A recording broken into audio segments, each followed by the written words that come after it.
En estos momentos vamos a escuchar la palabra de Dios. Dispón tu corazón para que el mensaje llegue hasta lo más profundo de tu ser.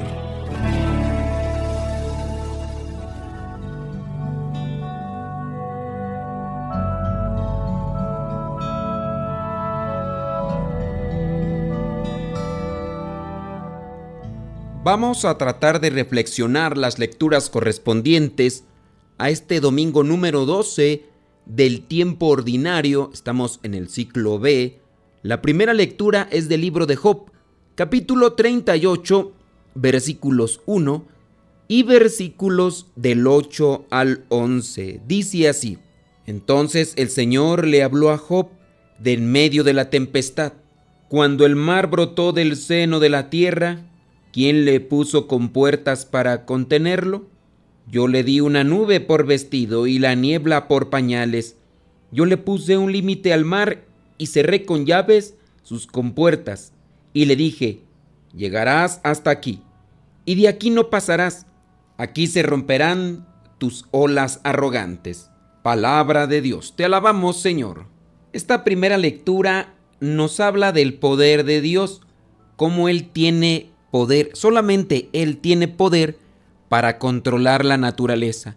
Esta primera lectura está conectada con el Evangelio, porque en el Evangelio vamos a escuchar el momento en el que Jesús va arriba de la barca, va dormido y comienza a agitarse el mar, aquel lago donde estaban los apóstoles, y pareciera ser que a Jesús no le importa, y entonces es cuando lo despiertan para decirle que vea el caos en el que se encuentran. Jesús se despierta, se levanta y hace que la naturaleza se detenga a su palabra. Esta primera lectura nos viene a presentar el poder de Dios.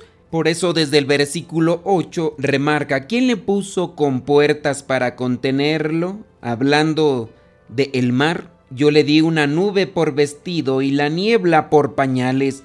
Yo le puse un límite al mar y cerré con llave sus compuertas. Nosotros podemos tener control de nuestras palabras, control de nuestros pensamientos, control de nuestras acciones, pero no podemos tener ese control de la naturaleza. Podemos afectarla ciertamente con nuestros descuidos. Todo esto que se está dando a nivel global de un cambio climático, aunque para algunos eso es una mentira, pero basta mirar los tiempos en los que vivimos. El mismo clima que nos rodea no es el mismo que hace 15 años, o incluso menos tiempo, 10 años. Aquí este lugar donde me encuentro de misión ahora nos presenta temperaturas más elevadas, algo que no se veía.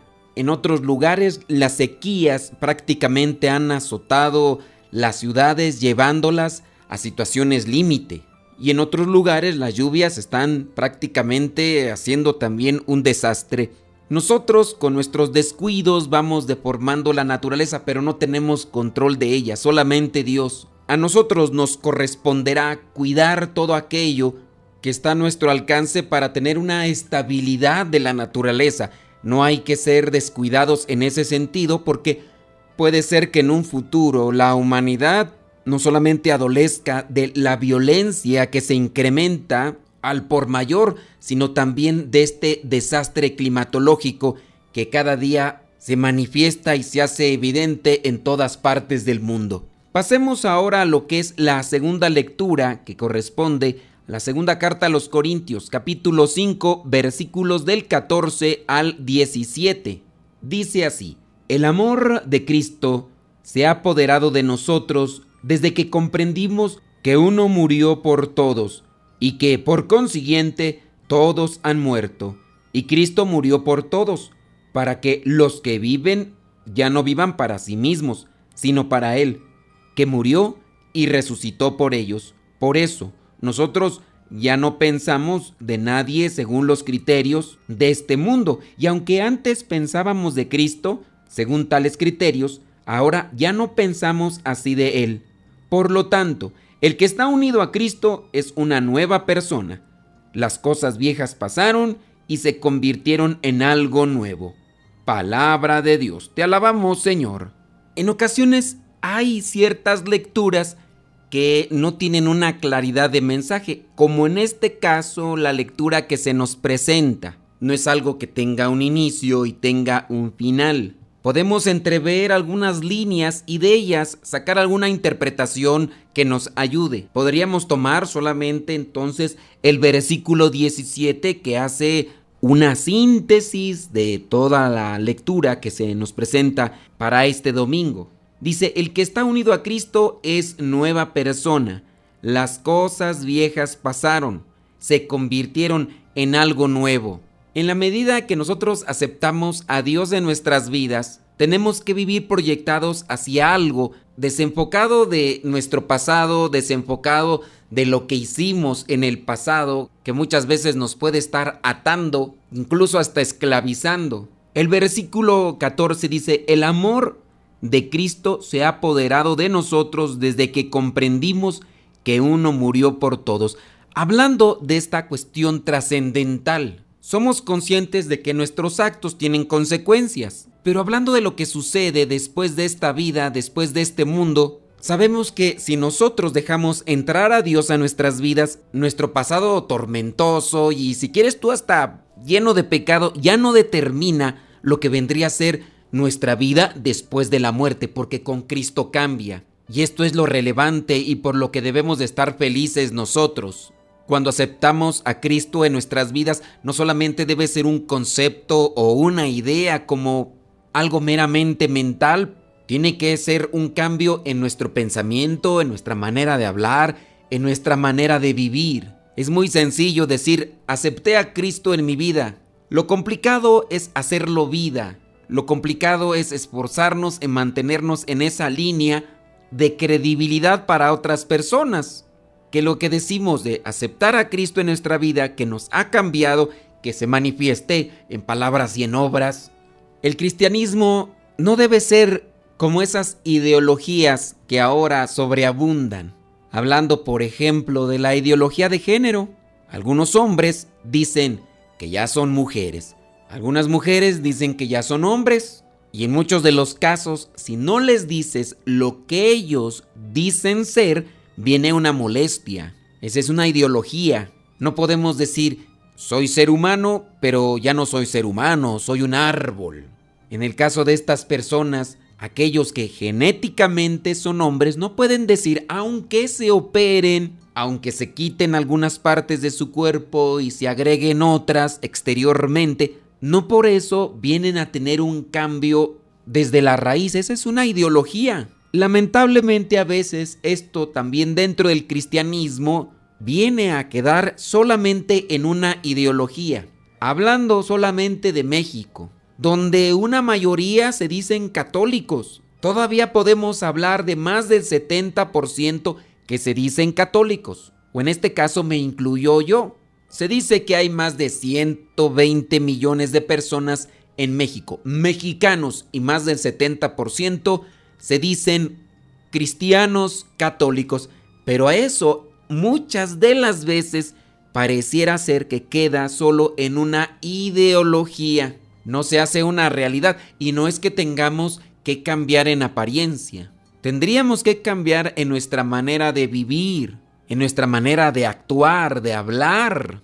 En México cada vez más se incrementa la violencia dentro de lo que son estos grupos de crimen muy bien organizados en todo el país. La violencia, el secuestro, la agresión, el tráfico de sustancias que afectan a la salud aumenta. Y muchos de estos podrían incluso ir a misa, hacer oración y otro tipo de cosas que quedarían solamente en una ideología. Porque no puedes decir que es una realidad cuando alguien incluso se santigua, se persigna antes de cometer un asalto. No puedes decir que un cristiano se atreva a hacer ese tipo de cosas. Aquellos incluso que tienen sus rituales religiosos, ni siquiera estamos hablando de rituales satánicos, rituales religiosos para que les vaya bien cuando se dedican a cometer fechorías, o cuando incluso en la misma casa se tiene todo rodeado o se está la casa llena de un montón de imágenes religiosas y los integrantes se dedican a hacer cosas que no corresponden al ser cristiano. Hablando incluso de aquel mismo señor que está en un grupo de iglesia, pero que al mismo tiempo le está siendo infiel a su esposa con una integrante del grupo de iglesia. O aquel que solamente va, como dicen allá en mi rancho, a taparle el ojo al macho, va al templo, va a la misa, va al culto religioso para que la esposa no sospeche, o en su caso también la esposa, porque se da de un lado para otro. Ni modo de decir que aquella que está siendo infiel con el integrante de un grupo de iglesia que también está casada, ni modo que ella esté libre de culpa, también está en la misma situación, donde todo entonces queda en una ideología. El mundo cambiará para bien en la medida que hagamos una realidad esta aceptación. El amor de Cristo se ha apoderado de nosotros. Bueno, si el amor de Cristo se ha apoderado de nosotros, como dice en el versículo 17, el que está unido a Cristo es una nueva persona. Las cosas viejas pasaron, se convirtieron en algo nuevo. Cuando nuestra conciencia y nuestra reflexión comience entonces a cambiar y a decir, sí, yo voy a hacer lo que me pide Cristo, yo voy a hacer lo que me pide Dios y buscaré y trataré y me esforzaré. Y así como Dios tiene ese poder para controlar la naturaleza, como nos lo presentaba la primera lectura, también tiene poder sobre mí. Pero a diferencia del mar, a diferencia del viento, nosotros tenemos algo que se llama libre albedrío. En este caso, libertad. Dios puede cambiarnos, pero si nosotros decimos no, Dios no nos cambia. Y no es porque no pueda. Dentro de ese poder que Dios nos ha dado está la voluntad, está el libre albedrío. Y entonces yo determino si quiero cambiar o no cambiar. Y no voy a cambiar por una cuestión meramente personal o méritos personales o porque yo tenga superpoderes como tal. No, yo voy a cambiar en la medida en que por mi libertad le digo a Dios, entra a mi vida, cámbiame. Así como tú puedes detener el mar, puedes detener el viento, también me puedes detener a mí y me puedes dar aquella fuerza que necesito para no hacer esto que me afecta en mi organismo, que me afecta en mi relación como consagrado, como casado, como casada. Tú, Señor, tienes la fuerza para controlar el mar, el viento, la tempestad, los terremotos. Tienes poder incluso para cambiarme desde adentro. Lo puede hacer nuevo, pero a veces nos hace falta constancia, nos hace falta fe. Queremos a veces que las cosas cambien de un momento para otro, pero tenemos que ser más perseverantes en eso. Tenemos que dejarnos, así como nos presenta en aquella metáfora de lo que vendría a ser el alfarero con el barro, y que el barro va adquiriendo esa forma que él quiere en la medida en que se amasa el barro y que también se le echa agua. No solamente es agarrar un puño de barro y listo, ya está la olla, no, tiene que dársele un cierto tipo de amasamiento y después darle con el agua y con los giros que se van dando en aquella plataforma, dándole figura. Lleva su tiempo, pero aquí viene otra cuestión, que cuando nosotros dejamos entrar a Dios a nuestra vida, el diablo no se queda con los brazos cruzados. Hablando de la desesperación, de la frustración, que son cosas que pueden venir a nuestra vida sopladas por el demonio, porque en la desesperación trabaja mejor el diablo. En la desesperación entra el pesimismo, en la desesperación entran las dudas y uno, pensando que Dios no puede, uno se abandona más a aquello que nos aleja de la luz y que nos lleva a la oscuridad y a la perdición. Tengamos cuidado con eso, porque ahí trabaja muy bien el demonio. Vayamos ahora al Evangelio, que corresponde a Marcos capítulo 4, versículos del 35 al 41. Dice así: al anochecer de aquel mismo día, Jesús dijo a sus discípulos: vamos al otro lado del lago. Entonces dejaron a la gente y llevaron a Jesús en la barca en que ya estaba. Y también otras barcas lo acompañaban. En esto se desató una tormenta, con un viento tan fuerte que las olas caían sobre la barca, de modo que se llenaba de agua. pero Jesús se había dormido en la parte de atrás, apoyado sobre una almohada. Lo despertaron y le dijeron: Maestro, ¿no te importa que nos estemos hundiendo? Jesús se levantó y dio una orden al viento y dijo al mar: Silencio, quédate quieto. El viento se calmó y todo quedó completamente tranquilo. Después dijo Jesús a los discípulos: ¿Por qué están asustados? ¿Todavía no tienen fe? Ellos se llenaron de miedo y se preguntaban unos a otros: ¿Quién será este que hasta el viento y el mar lo obedecen? Palabra de Dios, te alabamos, Señor. Si miramos todo el capítulo 4 de Marcos, vamos a encontrar que Jesús se ha mantenido predicando por mucho tiempo. Los que son maestros y que se dedican a la enseñanza con los alumnos, los que son psicólogos o los que se dedican a hablar a las personas en otro ámbito, sabrán que es cansado, es pesado hablar, aunque no es del mismo cansancio como el que trabaja en la construcción o trabaja en la jardinería o el que trabaja en la herrería. Hablamos de un cansancio físico, en el caso de la construcción, y hablamos de un cansancio psicológico, un cansancio mental que se da con las personas que nos desenvolvemos en esto de trabajar en una radio para hablar, como también lo hace su servidor, o cuando nos toca, por ejemplo, celebrar varias misas en un mismo día de manera así consecutiva. Los que se dedican a trabajar en este tipo de eventos y que tienen que ir desarrollando un cierto tipo de discurso o plática, nada ya establecido o esquematizado, comprenderán que sí es cansado. Y Jesús, después de estar hablando de muchas cosas con la gente que le seguía, se ha subido a la barca con sus apóstoles y se dirigen, dice, al otro lado del lago. Entendamos que en el ambiente de Jesús, para aquellos tiempos, también se hace una relación, ya sea con el lago, ya sea con el mar, a veces se le da el mismo término. Aquí dice claramente es el lago. Ya van pues en la barca y dice ahí en el versículo 37, se desató una tormenta con un viento tan fuerte que las olas caían sobre la barca, de modo que se llenaba de agua.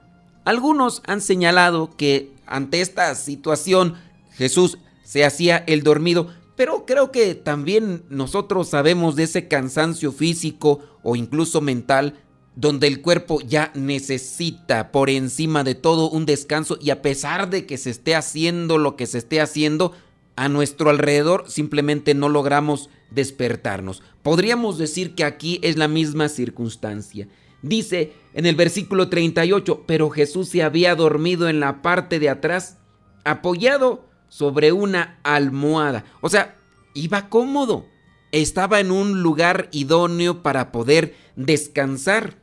No es lo mismo que te duermas sobre una almohada, que no sabemos a qué se refiere con esto de la almohada. Tendríamos que dar un clavado sobre la cuestión cultural para ver si es una almohada como la concebimos nosotros o es algo todavía diferente a como lo concebimos nosotros.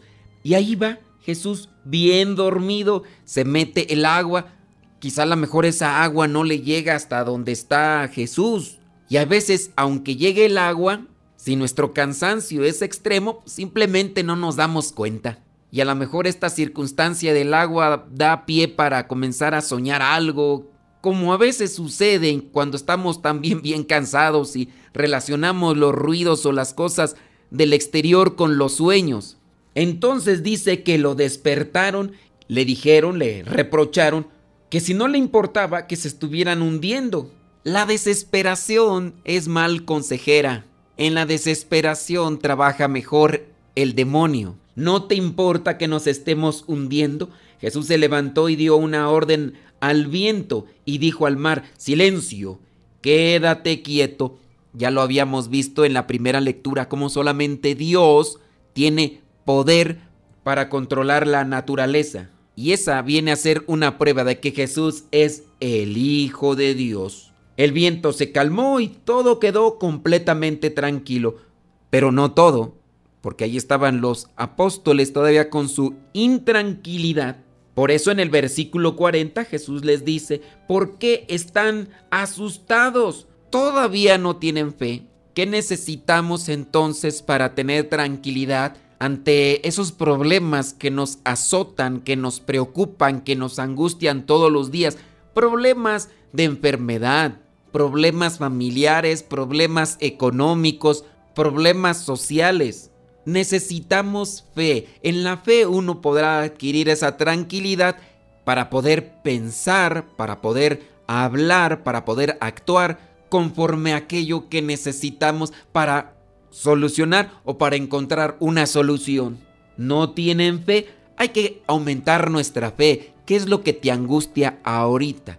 Haz oración. Trata de tranquilizar todo aquello negativo, todo aquello que ennubla tu corazón. Puedes hacer esa renovación. Señor, tengo poca fe, pero aumenta lo que tengo en mi corazón, porque creo en ti, porque te he aceptado a ti. Quiero que me renueves, quiero que me cambies, quiero que me des esa luz necesaria para poder seguir caminando en medio de esta dificultad.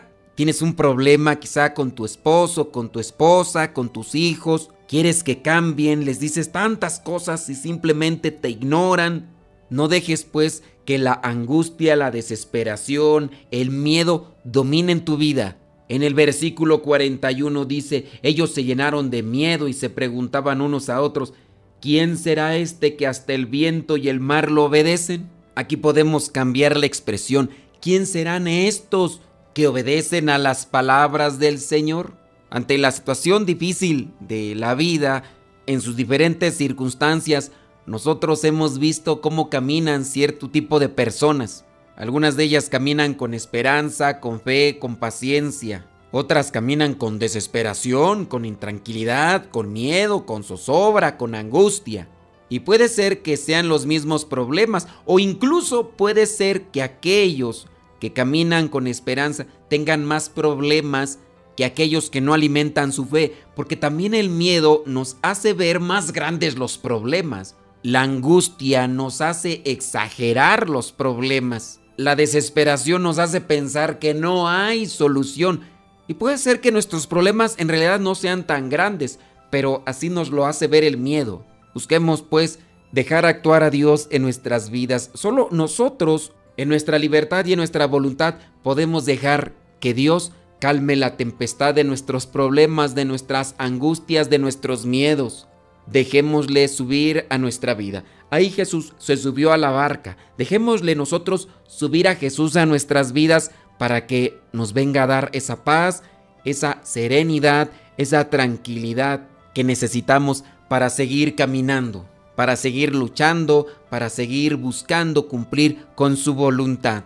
Recuerda, Dios tiene poder para controlar la naturaleza, pero nosotros tenemos la decisión de si lo dejamos entrar completamente o limitadamente. Que no sea solamente una ideología Cristo en nuestras vidas, que sea una realidad para que la tempestad y el viento huracanado que azota nuestras vidas y nuestra familia venga a menos. Soy el Padre Modesto Lule de los Misioneros Servidores de la Palabra. La bendición de Dios Todopoderoso, Padre, Hijo y Espíritu Santo, descienda sobre cada uno de ustedes y les acompañe siempre. Vayamos a vivir la palabra. Lámpara es tu palabra para mis pasos, luz en mi sendero. Lámpara es tu palabra para mis pasos, luz en mi sendero. Luz, tu palabra es la luz.